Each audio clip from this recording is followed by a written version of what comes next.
오늘은 십계명 9번째 데칼로그 9번 내 이웃에 대하여 거짓 증거하지 말지니라 합니다. 한 목소리로 분가합니다. 내 이웃에 대하여 거짓 증거하지 말지니라. 원래 이 말씀은 거짓 증언이라는 의미예요. 거짓 증거라는 게 그러니까 법정에서 위증하지 말아라. 위증이라는 것은 그 위증 때문에 어떤 사람을 때로는 죽음에 몰고 갈 수도 있고요. 심각한 짓지 아니한 죄에 또는 곤란함에 빠지게 할 수 있기 때문에 그러한 것을 하지 말아라 라고 얘기하는 거예요. 그런데 더 큰 의미로 보면 거짓말하지 말아라가 여기에 해당이 됩니다. 크리스찬이 능력 있는 삶을 사는 것 중에 하나는 입에 거짓이 없을 때, 거짓말이 없을 때 능력 있는 삶을 살게 됩니다. 오늘날 우리가 사는 세상이 거짓말이 얼마나 많은지 몰라요. 거짓말이 얼마나 많은 정도가 아니라 온갖 거짓말로 도배된 세상에서 삽니다.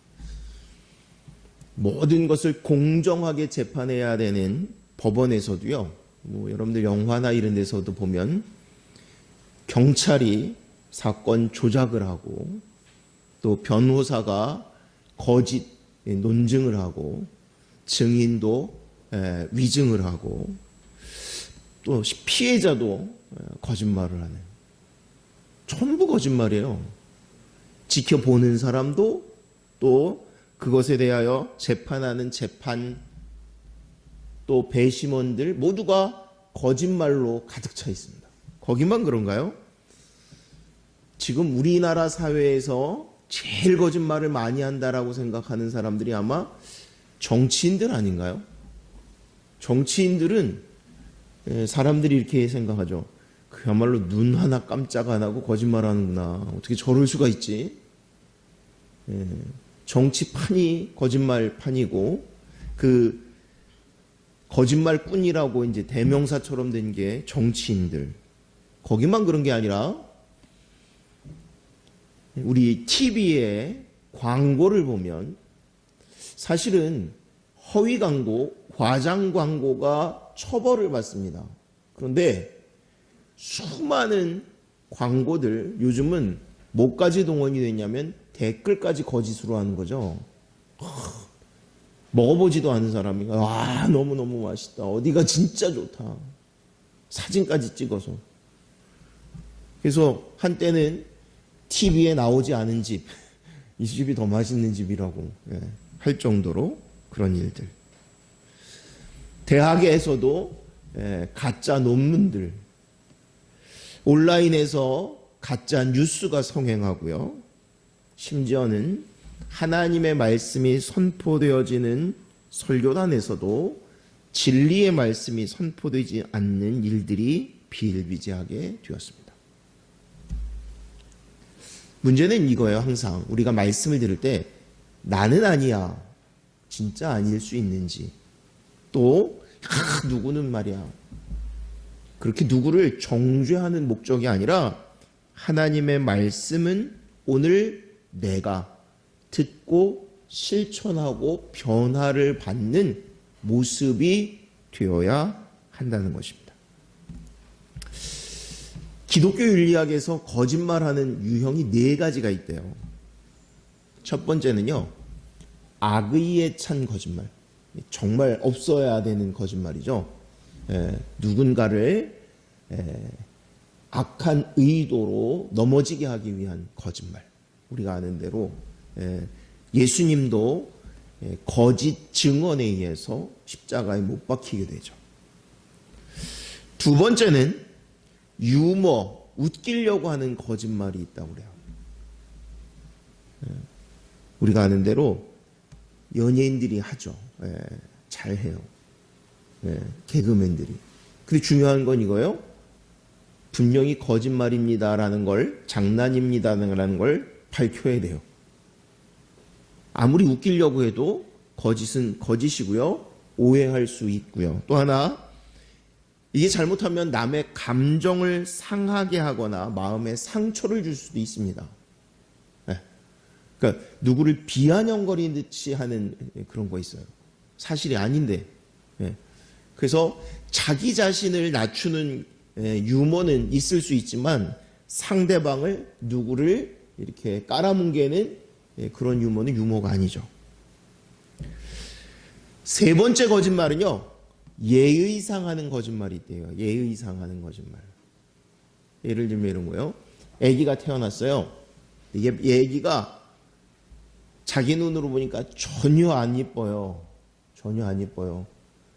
그럼 여러분들 뭐라고 얘기해 줘야 돼요? 그래도 이쁘다고 하든지 아니면 이쁘지 않으면 뭐 건강한 것 같다라고 하든지 뭔가 해야 되잖아요. 근데 이제 애 엄마나 아빠가 또 그렇게 얘기합니다. 뭐라면 그냥 봐도 이쁘지는 않죠. 그러면 그래도 뭔 얘기를 해야 되는데 정직하게 얘기한다고. 예, 이쁘진 않네요. 내가 지금까지 봤는데 이렇게 못생긴 애네 처음 보네요. 이렇게 말하면 안 되죠. 그러면서 이렇게 얘기하는 거예요. 나는 절대 거짓말은 안 해. 이거는요, 거짓말을 하지 말라는 목적이 뭐예요? 누군가를 피해를 주거나 상처를 주지 않기 위해서 거짓말을 하지 말라는 거예요. 진실이 언제나 옳지는 않습니다. 진실이 언제나 옳지는 않아요. 이번에 이제 마지막 네 번째가 그래요. 불가피한 거짓말이 있습니다. 성경에도 나와요. 우리 아는 대로 출애굽기 1장에 보면 1장 15절쯤에 보면 그 이하로 무슨 얘기가 나오냐면 바로 왕이 무슨 명령을 내리냐면 야, 이대로 있다가는 히브리 사람이 너무 많아져서 혹시라도 전쟁이 일어나면 적군과 하나가 돼서 우리를 힘들게 할 수 있다.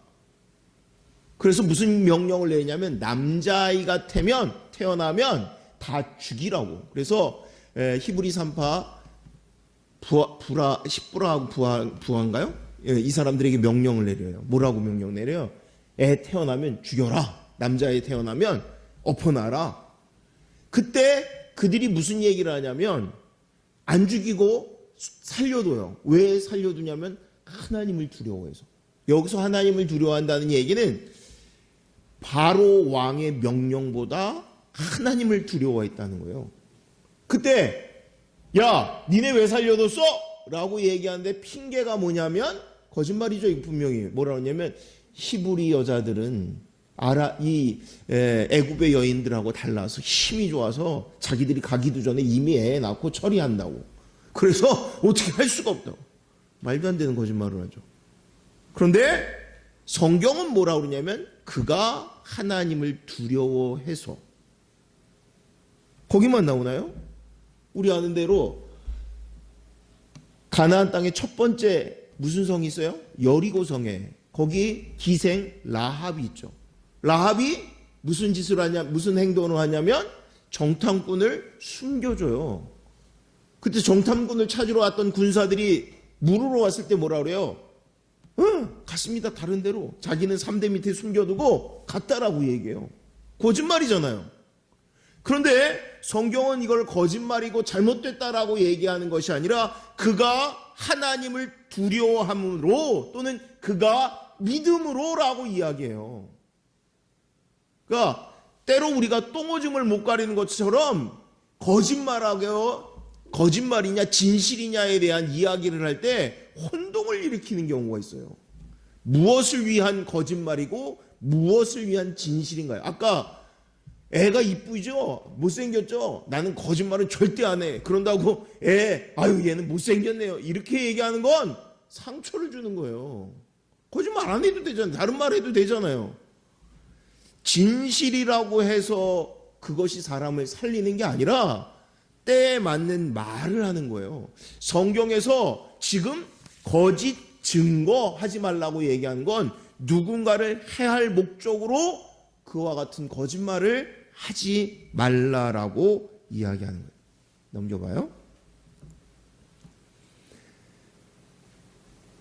함께 공동합니다. 사람의 모든 악에 관하여 또한 모든 죄에 관하여는 한 증인으로만 정할 것이 아니요 두 증인의 입으로나 또는 세 증인의 입으로 그 사건을 확정할 것이며, 당시에는, 오늘날에는 범죄자를 잡는데 얼마나 많은 과학적이고 이런 것들이 동원이 돼요. 그래서 증거, 이런 것들을 찾아내요. 사람 죽은 시신을 부검하기도 하고요. 현장을 감식해서 사람들의 그 죄에 누가 했는지, 또 뭐 요즘은 카메라가 얼마나 많습니까? 그런데 과거 이때에는 사람을 재판하는 거의 유일한 증거가 뭐냐면 사람들의 증언이에요. 그런데 이 증언이 때로는 사람을 죽일 수도 있어서 율법은 무엇을 얘기하냐면 한 사람을 증인으로 택하지 말고 2명 이상, 2명 또는 3명을 하라고 얘기합니다. 미슈나라고 여러분들 그 해석서 같은 거죠. 이 성경에 대한 해석서라고 얘기할 수도 있는데, 아무튼 이 미슈나에는 거짓 증거를 막기 위한 규정이 한 4가지 정도 나옵니다. 첫 번째는 두 사람이 증언을 하는데 각각 다른 장소에서 증언하게 됩니다. 그러니까 둘이 앉아있다가 너 먼저 물어보고 이 사람이 얘기하는 걸 옆 사람이 다 들었는데 거기서 증언을 받으면 의미가 없잖아요. 그래서 한 사람은 여기서 물어보고 또 한 사람은 다른 곳에서 물어보도록 되어 있습니다. 두 번째는요, 만약에 증인들의 증언이 일치하지 않고 서로 상충되면 그 증언 자체를 무효 처리합니다. 거짓말이잖아요. 말이 안 맞아요. 물론 나는 여기를 봤고 이 사람은 저기를 봤다라고 얘기할 수 있는데, 이 증인은 어떤 증인이에요? 사람을 죽일 수도 있는, 그래서 증인의 말이 서로 맞지 않으면 그 증거는 채택하지 않았다라고 얘기합니다. 세 번째는요, 증인을 섰던 증인이나 또는 재판했던 재판장이 어떤 보상을 받으면 그 재판도 무효 처리했다고 해요. 오늘날 그런 게 얼마나 많아요, 우리나라에도요. 그런데 그 당시, 그 옛날에도 하나님의 법을 집행할 때 유대인들은 어떻게 했다고 그래요? 만약에 보상을 받았다, 돈을 받았다, 그러면 이거를 무효 처리했다는 겁니다. 네 번째는요, 피고인하고 가까운 사람, 그 가족, 또는 돈을 이해관계가 있어서 이 사람이 어떤 일이 돼야 돈을 받거나 뭐 하는 이런 사람들, 또는 원한 관계나 적대 관계에 있는 사람들의 증언은 채택하지 않았고요. 또 재미있는 건 뭐냐면 인격이 의심되는 사람의 증언도 받지 않았대요. 어떤 사람이 인격이 의심이 될까요? 예? 원래도 잘 안 들리는데 마스크들을 하셔가지고 지금은 어떤 사람을 얘기하냐면 첫 번째는요, 도박꾼을 증인으로 세울 수 없었고요.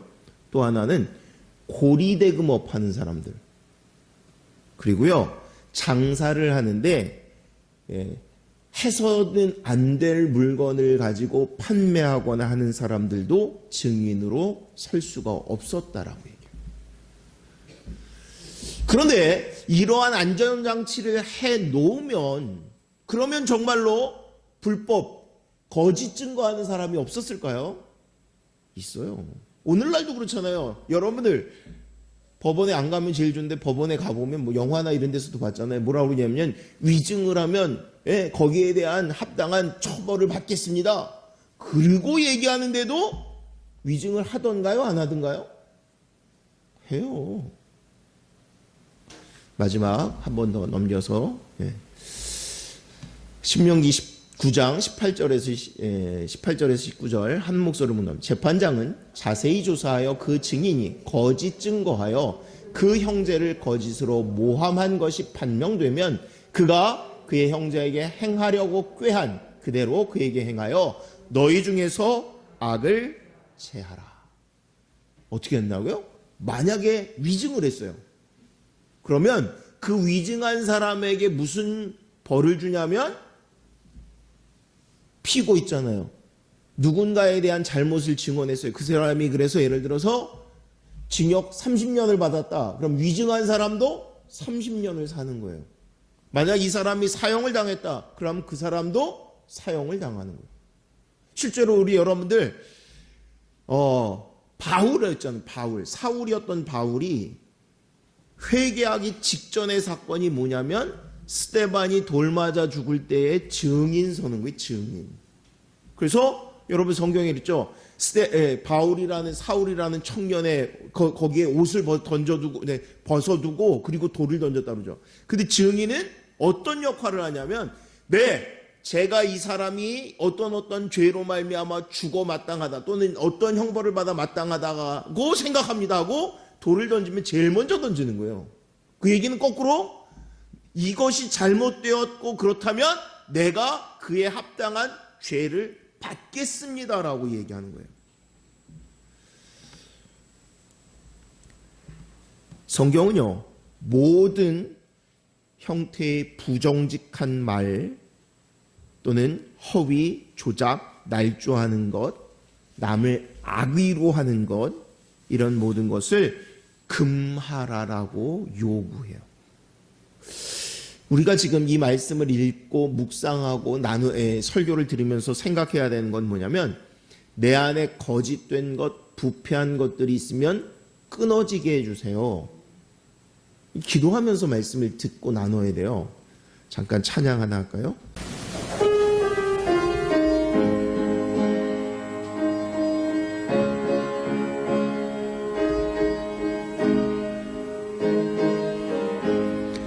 나 행한 것 죄뿐이니 주 예수께 비옵기는 나의 몸과 나의 마음을 깨끗하게 하옵소서.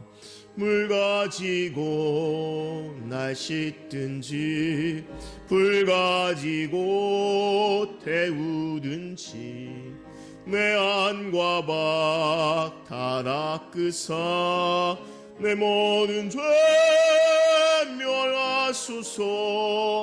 내 어두운 밝히시니 참 기쁘고 고마우나 그보다 더 원하오니 정결한 마음 주옵소서.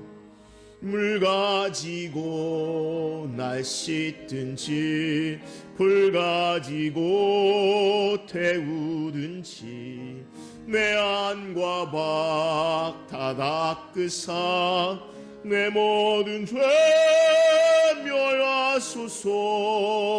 정결한 마음 그 속에서 신령한 빛 빛이 오니 이러한 마음 나 얻으면 눈까지도 밝으리라. 물 가지고 날 씻든지 불 가지고 태우든지 내 안과 밖 다 닦으사 내 모든 죄 멸하소서. 못된 행실 다 고치고 악한 생각 다 버려도 주 앞에서 정결타고 자랑치는 못하리라. 물 가지고 날 씻든지 불 가지고 태우든지 내 안과 밖 다 닦으사 내 모든 죄 멸하소서. 함께 기도하시는데요, 하나님 말씀을 듣는 마음 귀를 열어주시고 겸손한 마음으로 듣게 하시고 우리 안에 죄악된 것들 깨달을 때마다 회개하고 내려놓고 온전히 새로워지는 시간이 되게 해달라고 이 시간 함께 기도합니다. 사랑이 많으신 아버지 하나님, 거룩한 하나님의 성령의 불로 우리의 마음을, 내 마음을 사로잡아 주시기 원합니다. 깨끗게 하여 주시고 정결케 하여 주시기 원합니다.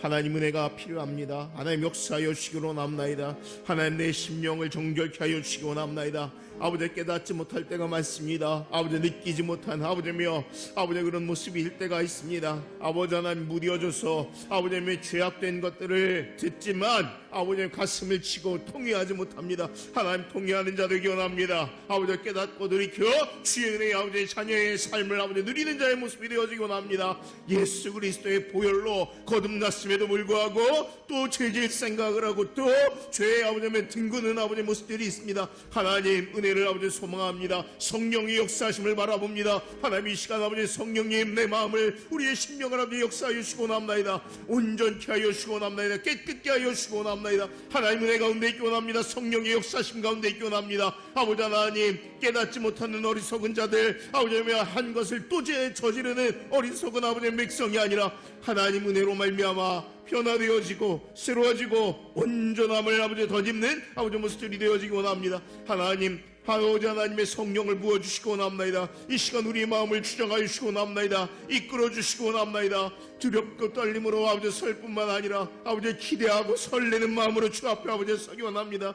하나님이 우리를 치시기 원합니다. 하나님이 우리를 역사하여 주시기 원합나이다. 하나님의 거룩한 성령의 불로 역사하여 주시기 원합나이다. 아버지며 하나님 세상의 모든 것들은 우리의 죄악이 드러나면 추하고 더러울 수밖에 없지만 하나님이 우리를 치유하실 때에는 하나님이 우리를 만지실 때에는 아버지 그것이 아버지의 사라지는 아버지의 죄와 같고 아버지 우리들의 아버지 죄가 씻김으로 말미암아 하나님의 놀라운 은혜를 아버지 경험하는 줄 압니다. 하나님 주 앞에 아버지 드러나기 원합니다. 아버지며 온전히 드러나기 원합니다. 죄악된 것들이 사라지기 원합니다. 하나님 은혜 가운데 있기 원합니다. 아버지여 역사하여 주옵소서. 말씀을 듣는 심령이 되게 하시고 거룩의 은혜 가운데 있는 나아가는 아버지 모습이 되게 하여 주옵소서. 하나님 역사하여 주옵소서. 하나님 역사하여 주옵소서. 하나님 은혜를 구합니다. 하나님 역사하심을 구합니다. 하나님 온전케 하여 주심을 바라봅니다. 하나님 역사하여 주옵소서. 하나님 역사하여 주옵소서.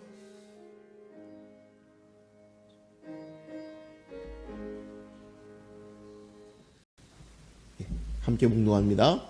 여호와의 미워하시는 것 곧 그 마음에 싫어하는 것이 6, 7가지니 곧 교만한 눈과 거짓된 혀와 무죄한 자의 피를 흘리는 손과 악한 괴교를 꾀하는 마음과 빨리 악으로 달려가는 발과 거짓을 말하는 망령된 증인과 및 형제 사이를 이간하는 자니라.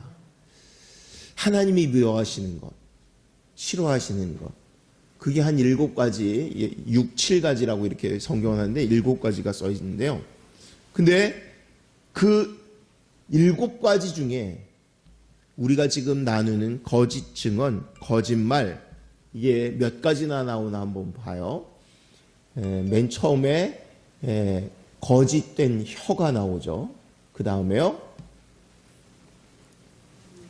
거짓을 말하는 망령된 증인이 나오고요. 마지막에 형제 사이를 이간하는 자. 이 3개나 나와요. 엄청나죠? 하나님은요, 거짓을 싫어하세요. 싫어하시는 것이 아니라 하나님의 영은 진리의 영이에요. 근데 내가 거짓말을 하고 있다? 그러면 하나님의 영에 사로잡힌 것이 아니라 악한 영이 나를 주관한다고 봐야 돼요. 근데 우리가 거짓을 말하면서 두렵질 않아요. 떨리질 않아요. 하나님, 내가 하나님의 사람인데 이게 어찌 된 일입니까 해야 되는데 이런 통회함이 없어요. 캐나다에 1993년부터 연 3번을 총리를 했던 장 크레띠앙이라는 사람이 있어요. 이 사람은 선천적으로 한쪽 귀가 들리지 않고 안면 근육이 마비가 되어서 삐뚤어져서 발음이 굉장히 어눌했다라고 해요. 이 사람이 첫 번째 선거를 치를 때 유세를 하는데 유세장에서 이야기를 했대요. 여러분, 제가 이렇게 말이 어눌합니다. 그러나 여러분들이 뽑아주시면 내가 최선을 다해서 성실하게 일을 수행할 것입니다. 그때 반대자가 뒤에서 큰 소리로 외쳤대요. 말도 못하는 사람이 뭘 하겠다고, 그것도 나라를 대표하는 사람이 되겠다고. 그때 그가 이렇게 얘기했답니다. 나는 말은 잘 못하지만 거짓말은 하지 않습니다. 그 말에 힘이 있게 정말로 거짓말을 하지 않았고요. 그래서 아까 얘기한 대로 3번이나 총리가 되었다라고 합니다. 오늘날 우리나라 사회가요, 거짓말에 대한 것들을 두려워하지도 않고 생각하지도 않아요. 그런데 이 말씀을 우리가 지금 나누면서 내 안에 거짓된 것, 더러운 것, 부패한 것, 뿌리 뽑을 수 있는 모습들 되기를 원합니다. 넘겨봐요. 요한계시록인데요. 천국에 못 들어가는 사람에 대해서 얘기하는 거예요. 한번 봉독합니다. 무엇이든지 속된 것이나 가증한 일 또는 거짓말하는 자는 결코 그리로 들어가지 못하되. 그 다음에요. 개들과 점술가들과 음행하던 자들과 살인자들과 우상숭배하는 자들과 및 거짓말을 좋아하며 지어내는 자는 다 성 밖에 있으리라. 하나님이요, 성경에요, 단 한 번도 거짓말하는 자를 용납하지 않으십니다. 우리 아는 대로 요한계시록을 엄청 좋아하고 매일 그것만 강의하죠. 어떤 녀석들이 그러냐면 이 신천지나 이단들이 그래요. 근데요, 입에 달고 사는 게 거짓말이에요. 성경이 이 말씀은 안 읽을까요? 자기 합리화를 시키는 거예요. 자기 합리화시키는. 성경은 합리화가 아니라 두렵고 떨림으로 그 심판의 주의 음성을 들을 수 있어야 되는 거예요. 또 거짓말을 하는 사람 중에 이런 사람들이 있어요.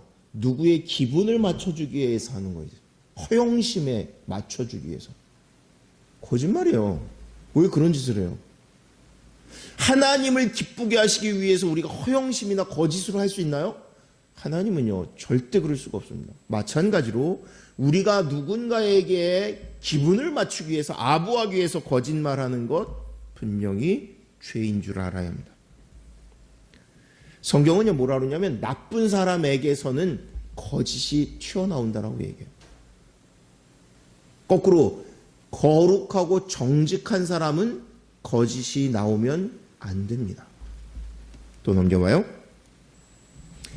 함께 봉독합니다. 이스라엘의 남은 자는 악을 행하지 아니하며 거짓을 말하지 아니하며 입에 거짓된 혀가 없으며 먹고 누울지라도 그들을 두렵게 할 자가 없으리라. 스바냐에 나오는 건데요. 말세 또는 나라를 빼앗길 때에도 남는 자, 정말 무슨 일이 있어도, 세상이 무슨 일이 있어도 살아남는 자, 아니 하나님이 남겨두는 자들은 어떤 사람이냐면 거짓이 없는 자예요.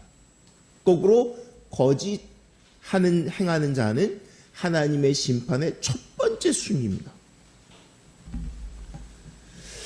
우리가 성경을 뭐라고 얘기하냐면 성경에서 사단은 거짓의 아비라고 얘기해요. 거짓의 아비.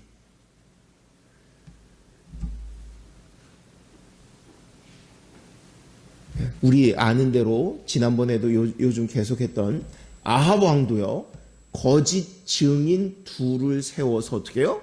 자기가 원하는 땅을 취하는 이와 같은 일을 행하죠. 또 넘겨봐요.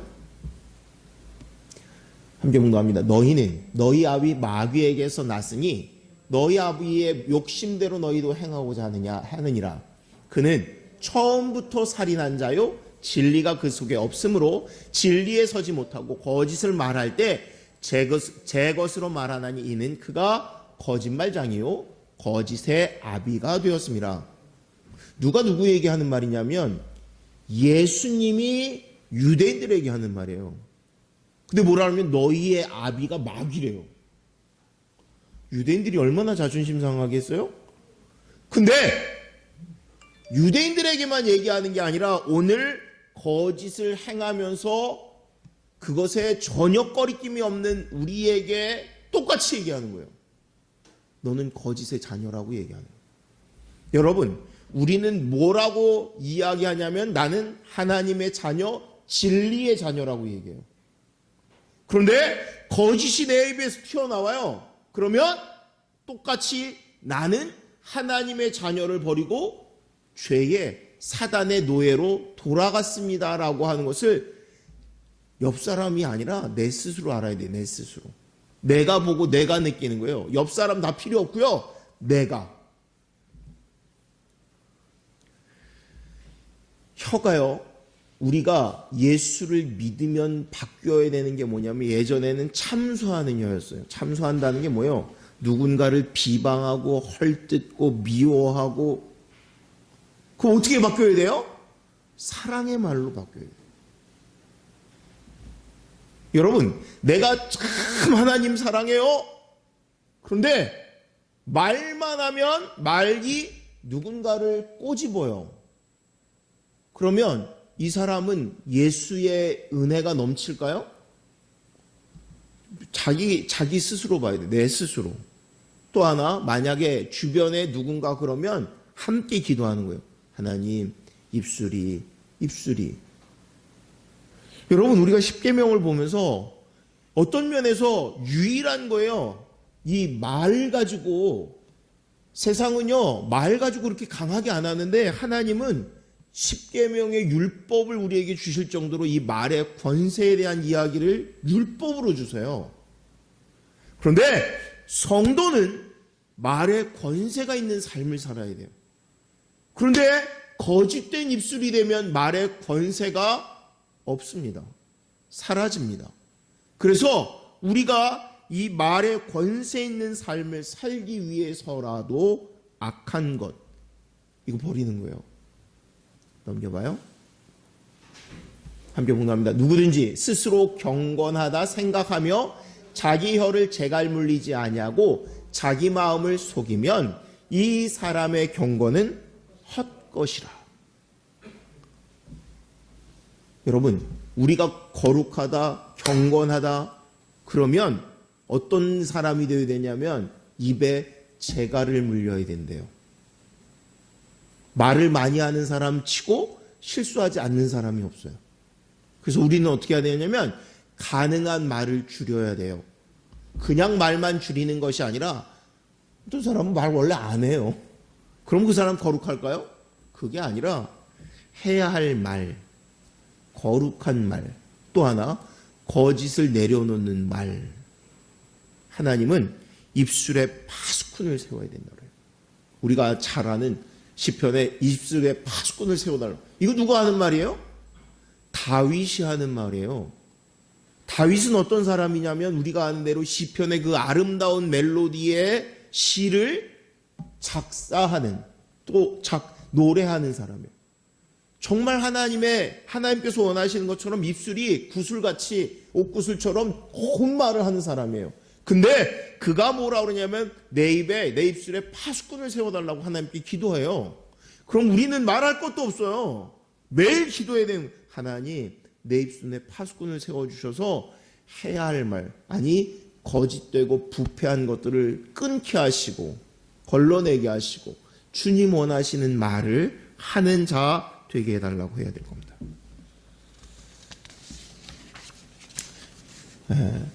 때로는요, 우리 주변에 누군가 악한 일을 할 때가 있어요. 어떤 목사님이 이렇게 얘기했다고 그래요. 자기 자식이 반항하면 하나님 말씀, 내가 하나님의 말씀을 듣지 않고 내가 반항했구나, 이렇게 봐야 된대요. 자식이 뭐 하는 행동이 그냥 대들고 그러면 아, 내가 애한테 보여준 게 그랬었나 보다.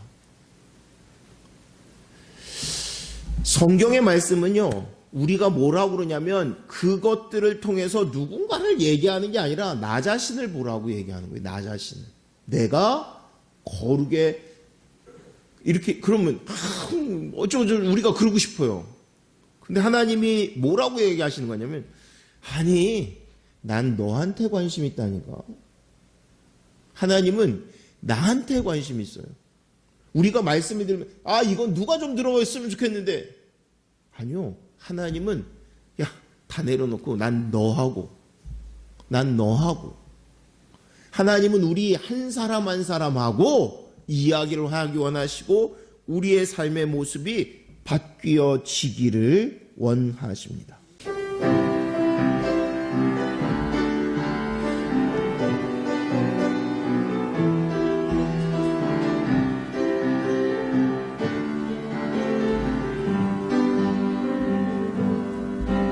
정결한 마음 주시옵소서. 오 주님, 정직한 영을 새롭게 하소서. 정결한 마음 주시옵소서. 오 주님, 정직한 영을 새롭게 하소서. 나를 주님 앞에서 멀리하지 마시고 주의 성령을 거두지 마옵소서. 그 구원의 기쁨 다시 회복시키시고 변치 않는 맘 내 안에 주소서. 다시 한번. 정결한 마음 주시옵소서. 오 주님, 정직한 영을 새롭게 하소서. 정결한 마음 주시옵소서. 오 주님, 정직한 영을 새롭게 하소서. 나를 주님 앞에서 멀리하지 마시고 주의 성령을 거두지 마옵소서. 그 구원의 기쁨 다시 회복시키시고 변치 않는 맘 내 안에 주소서. 다시 한번 기도합니다. 거룩의 영, 정직의 영을 부어달라고, 하나님의 성령이 나를 새롭게 해달라고 시간 함께 통성으로 기도합니다. 사랑이 많으신 아버지 하나님, 주의 은혜가, 주의 역사심이 내 안에 차고 넘치는 능력이 되어지기 원합니다. 하나님 성령을 부어주시기 원합니다. 성령님 역사하여 주시기 원합니다. 깨닫는 자 되기 원합니다. 소망하는 자 되기 원합니다. 하나님, 내 힘대로 내 능대로 아버지 하나님 주님께 나아가는 것이 아니라 애씀과 노력함, 아버지 하나님 사모함으로 나아가는데 하나님이 성령을 통하여 우리의 아버지 마음을 아버지 하나님 정결케 하시고 깨끗게 하시겠다고 말씀하시는 줄 알기에 주님께 나옵니다. 하나님 역사하여 주시기 원합니다. 아버지 하나님 거룩한 성령을 부어주시기 원합니다. 하나님의 성령이 내 마음을 아버지 시원케 하시고 온전케 하심을 합니다. 하나님 역사하여 주시기 원합니다. 하나님 내 심령을 아버지 역사하여 주시기 원합니다. 하나님 역사하시는 은혜 가운데 있기 원합니다. 아버지 하나님 역사하시는 능력 가운데 있기 원합니다. 역사하시는 모습 가운데 있기 원합니다. 아버지 하나님 거룩의 은혜 가운데 있게 하여 주옵소서. 거룩의 능력 가운데 있게 하여 주시고 온전케 하시는 아버지 모습 가운데만 있게 하여 주옵소서. 하나님 역사하여 주시기 원합니다. 하나님 주장하여 주시기 원합니다. 하나님 주장하여 주시기 원합니다. 하나님 주장하여 주시기 원합니다. 아버지 하나님 약간의 거리낌이 아니라 돌이키고 다시는 돌아서지 않는 아버지의 모습이 되어지기 원합니다. 하나님, 괴롭고 떨림과 아버지 두려움이 있는 아버지 모습이 되어지기 원합니다. 죄악된 것이 아버지 틈타지 않고 아버지 하나님, 오직 하나님의 영이 나를 다스려 주시옵고 하나님의 영이 나를 아버지 새롭게 하시고 정결케 하시는 은혜 가운데 있게 하여 주옵소서.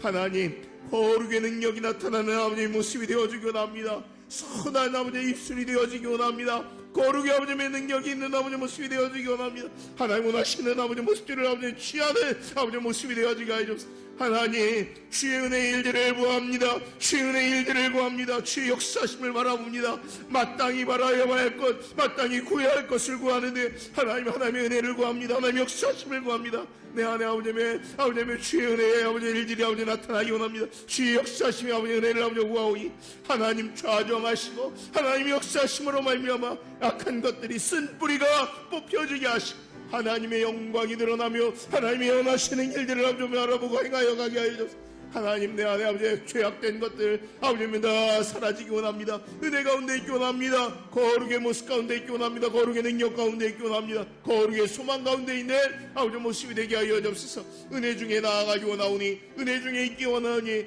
섬기는 자들 되게 하여 주셨고 온전케 하시는 모습 가운데만 있게 하여 주옵소서. 생각에 염려가 근심이 다 내려지기 원합니다. 내려지기 원합니다. 은혜 중에 있기 원합니다. 은혜 중에 있기 원합니다. 주의 일들만을 바라보게 하여 주옵소서.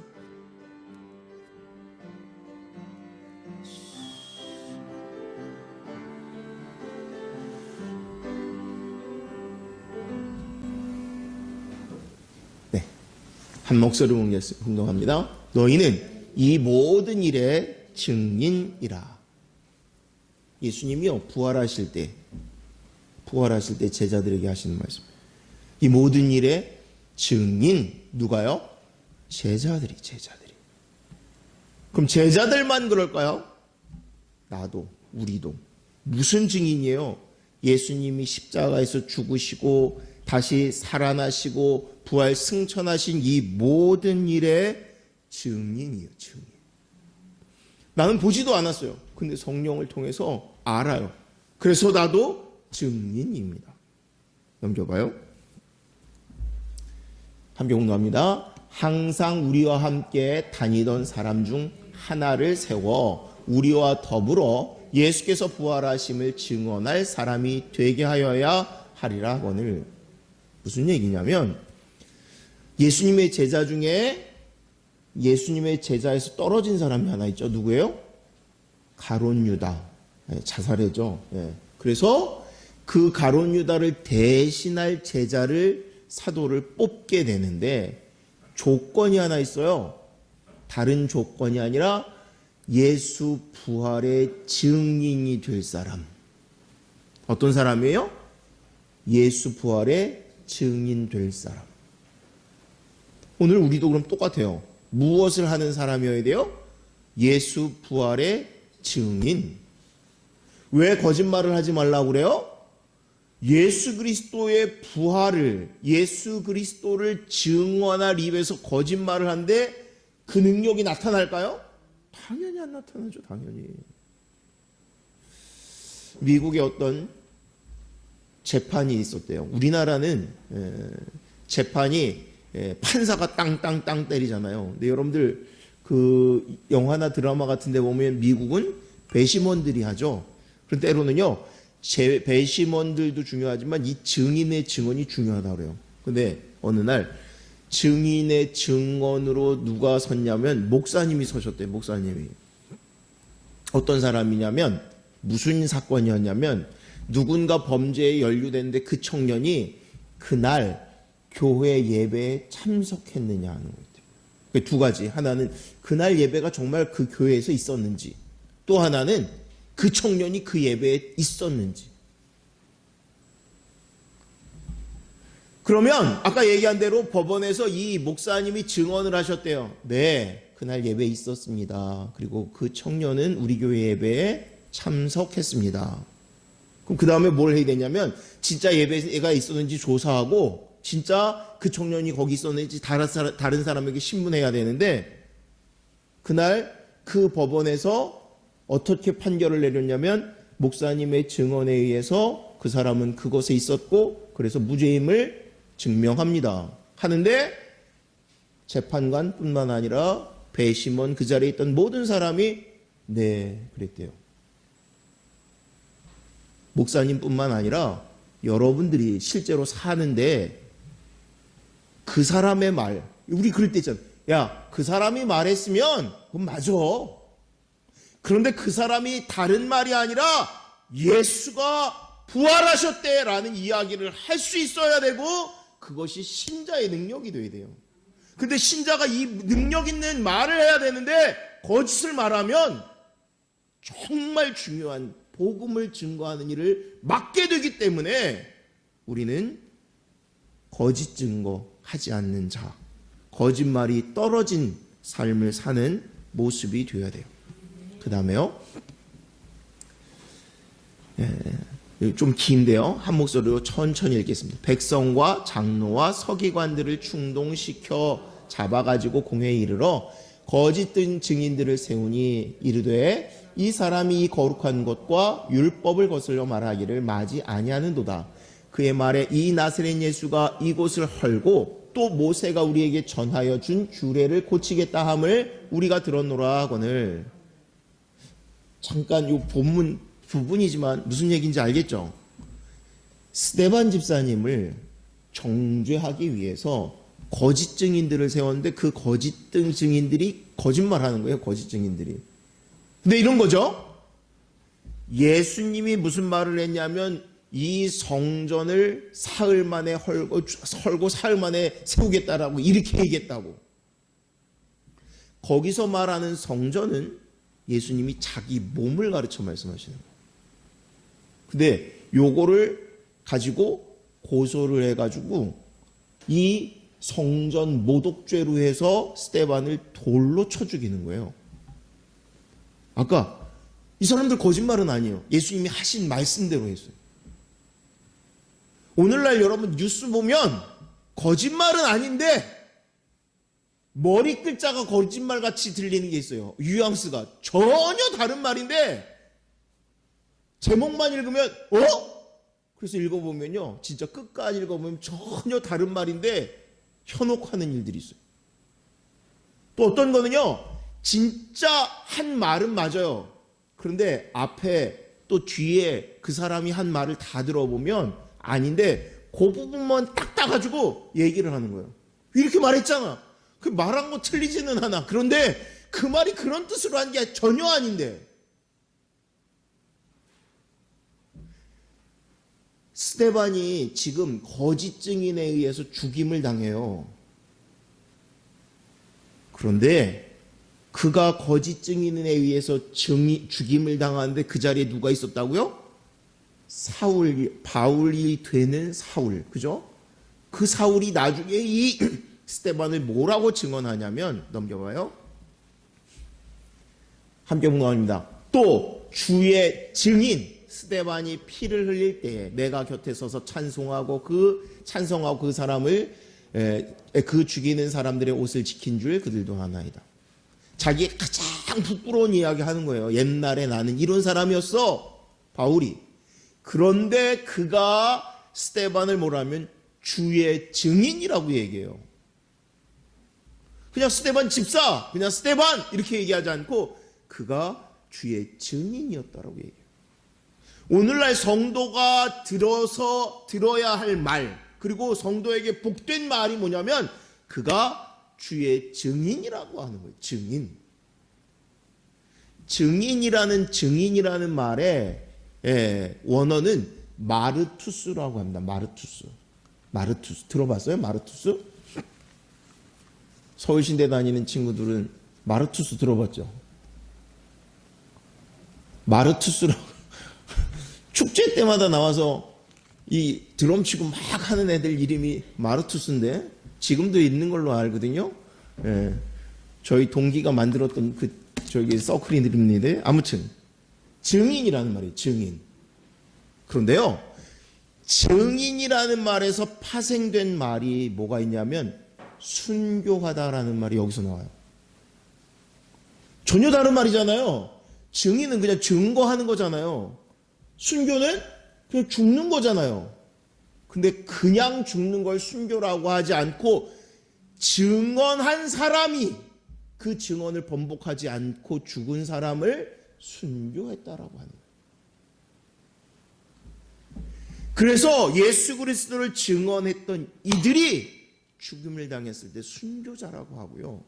오늘 우리는 이 순교자의 삶, 거룩한 삶을 살기 위해서 뭐를 해야 되냐면 거짓은 지워버리고 예수 그리스도를 증거하는 입술이 되어야 되는 겁니다.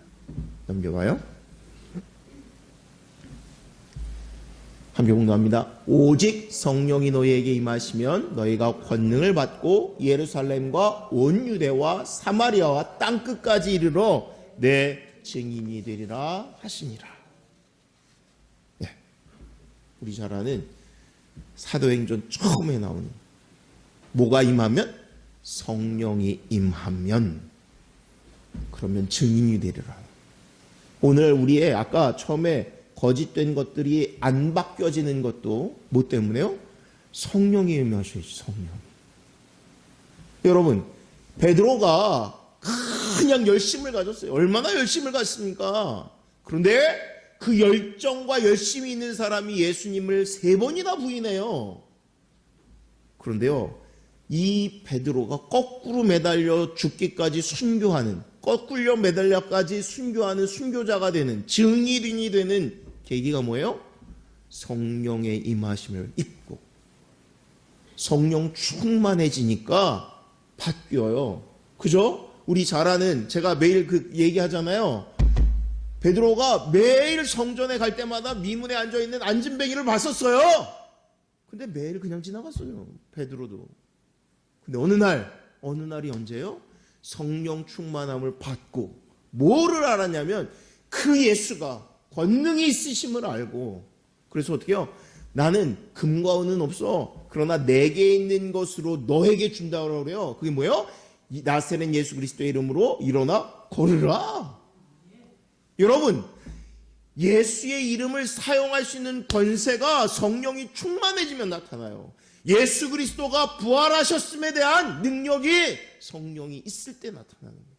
하나님은요, 우리가 충만함을 받고 이 거짓되고 부패한 것 버리고 성령 충만함으로 증인된 삶을 살라고 얘기합니다. 마지막입니다.